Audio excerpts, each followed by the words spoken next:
When designing a bounty hunter ship for a used universe, I think it's important that the design strikes the balance between having a menacing presence, but also having a quaintly comfortable feeling. In this video, I'll be discussing some of the obvious design influences, as well as some of the more odd ones. We'll be talking about what the ship's in-universe purpose and role would be, but more importantly, we'll be discussing what the viewer should experience when seeing it. What is the feel and the character of a ship such as this? Welcome to Technouveau. My name is Rasmus. I'm an art director and concept designer with 20 years of professional games development experience, and I'm on a mission to inspire and empower your creativity by discussing concept design, processes, and all the creative fields that are adjacent to this. If you're interested in supporting the channel, I have a Patreon where you can dive in and support and simply get these videos ad-free as a starter. You can also dive into the mentor community and the workshop and get much deeper into the grid. I also have Technouveau.net where you can access individual 3D models as well as big chunky asset packs, as well as a little merch just for, this is not my merch, anyway, as well as merch just for kicks. So if you enjoy discussing concept design, if you enjoy the creative process, and if you enjoy diving into what makes us tick and what makes designs work, be it science fiction or otherwise, I'll see you out there. Beyond that, let's get to the video.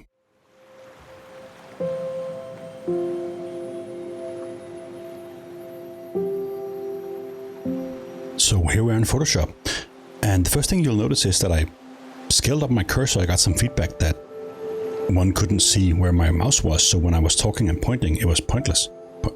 Oh my god. Okay. Anyway, so thanks for that feedback. I think this should help.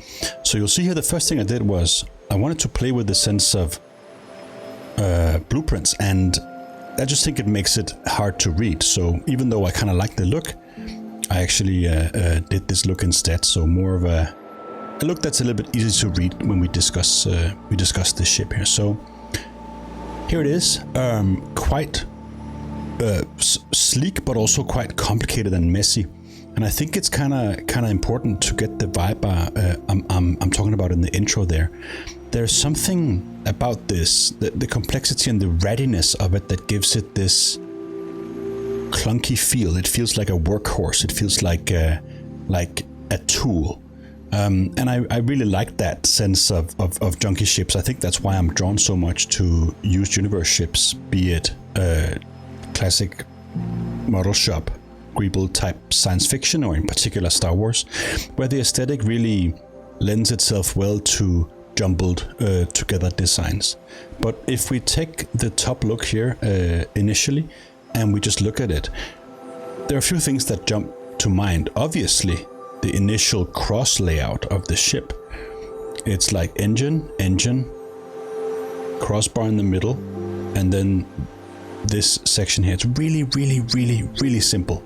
The next thing to note is probably this dual barrel kind of flavor, which I think gives it sort of almost like a weapon feel. It feels like a double-barreled shotgun or something. And it gives us this longitudinal purpose because it's so long and thin. It has this forward momentum that I really like. Another thing that you'll note is these sort of interesting negative shapes that are in and around here. And when you see it in the intro there and the ship rotates, it adds to the mess of the sense of the ship, again giving it this tool sensation and a sensation of it being, well, firstly a cluttered design, and secondly maybe even customized. Of course, a lot of Star Wars designs play on the note of customization, and the fan lore really takes that to heart, which means the role-playing game types and video game players can really get to explore their designs in their own way, which I think makes a lot of sense. So talking about the negative shapes, that's really interesting, but talking about the positive shapes, another thing you might see is this relationship between this line here and this line here. It gives it that forward sweep that I love a lot. If you've seen any more of my design videos, you'll note that I really like this sort of reverse shape. I don't know why, maybe because I still feel like I'm surprising myself with it. But I think when we have this structure here, which is really, really rigid. Like this one here, right? This structure here. I think it's really interesting to have these shapes as well. So lots of stuff's happening. And this one here, this is shoulder line as well. So that out of the way, the sort of the basics, which is a really, really simple shape, and complexity added to that has sort of a surprising element to it. Of course, because it's Star Wars and because I just can't help myself, I have to have some off-center components here. I think they're reasonably well balanced with a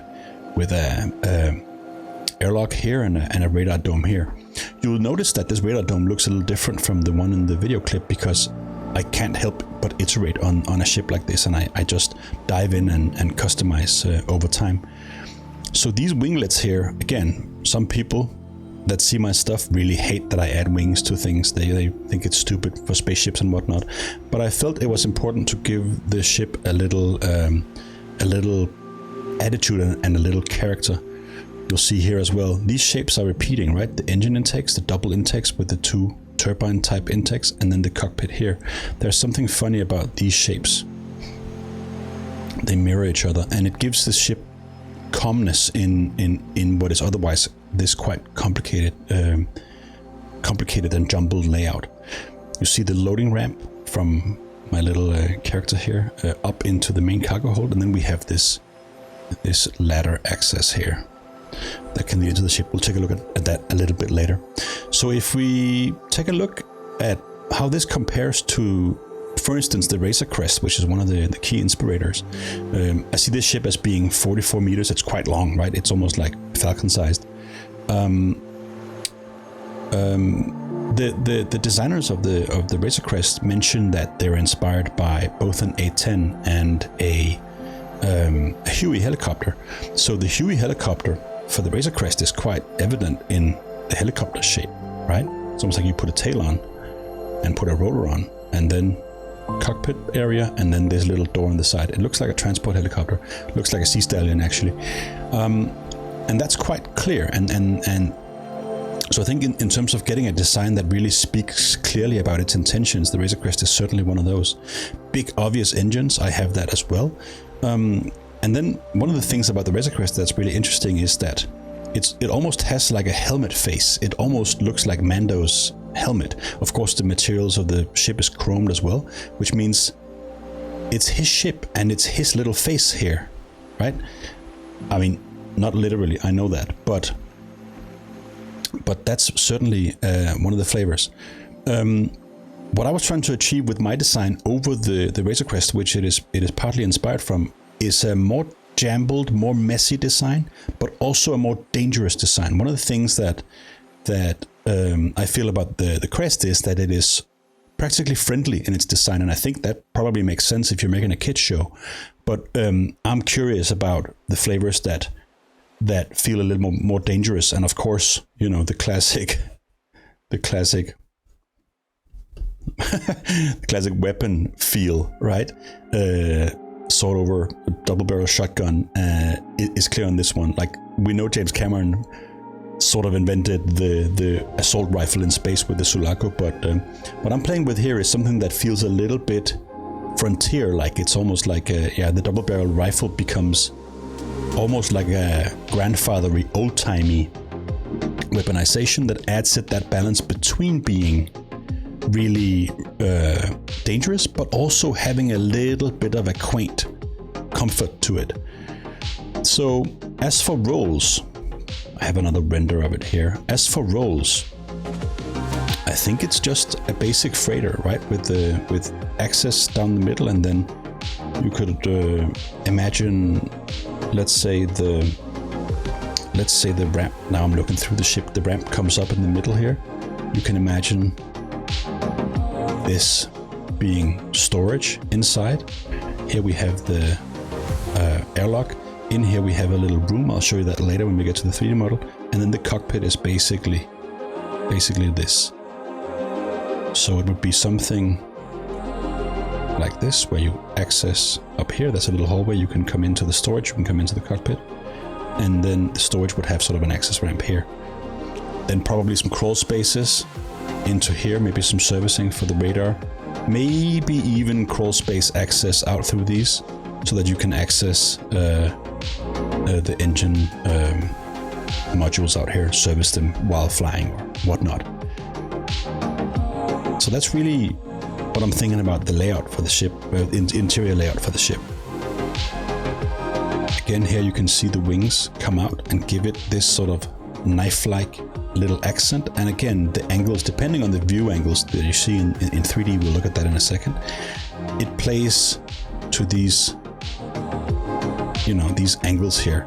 So there's something happening. It's not just these very, very easy to understand straight parts, but there is this sort of accentuated auxiliary angled shapes to it.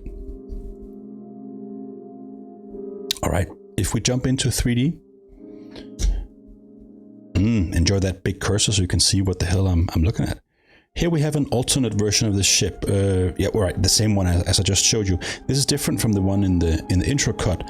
I wanted to make something that felt even more hardcore, and so I gave it this splinter camo. And because I'm fascinated with the idea of using old type radars in a Star Wars space, for instance, I gave it this radar dome. I don't think we've seen that before, rather than what feels like more of a 1950s mesh radar. This feels a little different, and actually with this particular color scheme, the model certainly needs a bit of calm because it's really, really messy right here. I'm sure some of you will argue too messy, and you know what, I would agree with you. But here we are with the whole ship. You can see how long it is, and the tail really coming out at the rear here. See the big engines and the chrome parts down here and up here as well. I really like the chrome of some of those Star Wars ships that we know and love, among them the Razor Crest, and I really think it's really interesting to give that smashed up surface of the Crest the chrome treatment to really make it look interesting. So here you can see the double barrel shotgun like flavor of this design. Lots of exposed engine parts. It looks really clunky and really janky, like these parts as well. You got the tank engine Greeble aesthetic as well, and it just looks like it's a messy bird. On the side here, I have these cooling panels, and I think they give it some aggression. It's almost like ears or something. And it gives it quite an aggressive look. We have a little auxiliary cannon here. You can imagine that rotating and doing its business, and then some main guns up front. Quite heavy hitters, I imagine. Inside you have a rather simple cockpit for the purpose of this model. It's not very complicated. It's a reasonably big space for super simple seats up front, and you can imagine a crew sitting here and arguing and whatnot, which really leads me to a key part of the design. You know, I mentioned about I talk about having the design feel dangerous but also feel approachable and friendly.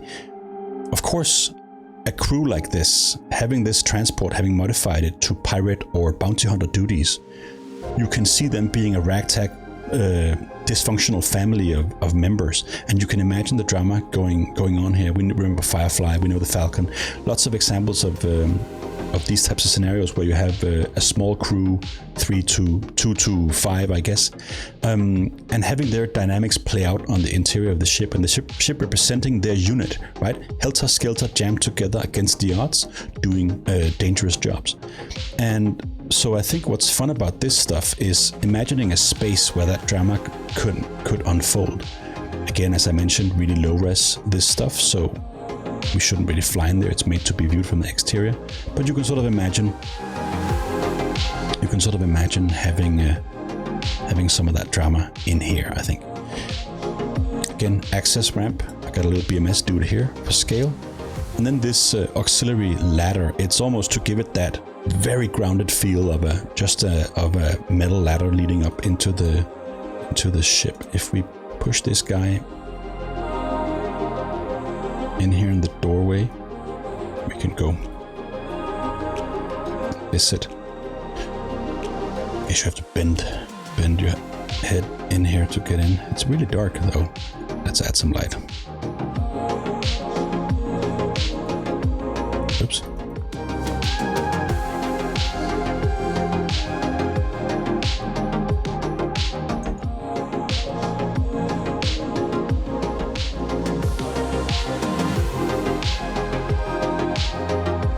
Everything is style, right? So you gotta set some appropriate lighting. Actually, this is Blender 4. I'm coming from Blender 3 something, so the whole new EV render is not second nature to me just yet. But if we zoom in here, you can see that I have a really rough doorway with tech and bits, and some of that classic Star Wars lighting. It's just a super basic self-illuminant tube, just to give a sense of this space.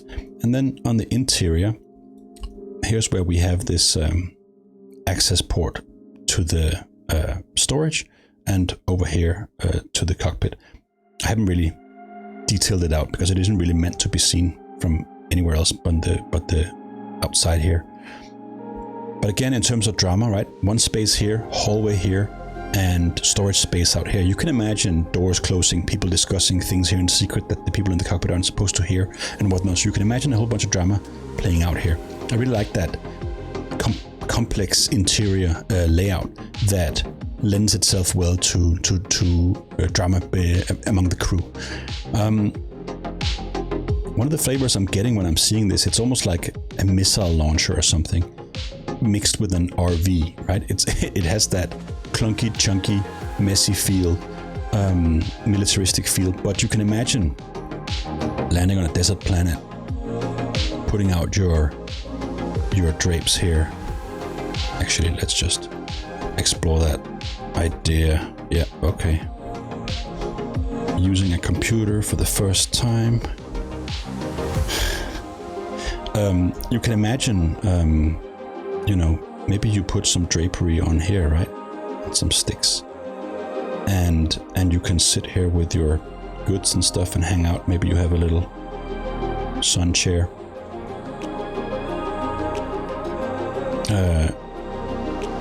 And maybe you have some of your loot or some of the stuff you're transporting or some of the objects that'll give you trouble in a story around here. And you can sort of imagine having that, okay, classic Counter-Strike drapery here. But you can imagine having that vibe of being out of the sun in the shadow and having the ship become sort of a friendly character in this space. But of course, a dangerous one, indeed. But having this interplay between familiarity and relationship with an object. That's why I'm saying it's an RV with a militaristic flavor as well. So yeah, a customizable, ratty, chaotic freighter design that I think really lends itself well to the purpose of bounty hunting, piracy, whatnot, because it is a ship that's big enough to have dramatic interplay between characters in its interior. It's big enough to have interesting crawl spaces, vents, whatnot, servicing parts. And at the same time, it has that dangerous weapon feel. So I feel like ships of this size, I said it before, the medium-sized ships are really exciting to me because I feel like they give us this opportunity to tell interesting stories. Yeah. Obsidian Scimitar. I think somebody requested or suggested Scimitar as a name for it, and I love that. That's super, super cool. Again, piracy, blades, danger, and whatnot. Maybe we should have something not obsidian, something cozy. So it would be something cozy and then Scimitar. You'd get that dichotomy I've been discussing in the video in the name. Maybe that would be a good idea. If you have any ideas, please let me know.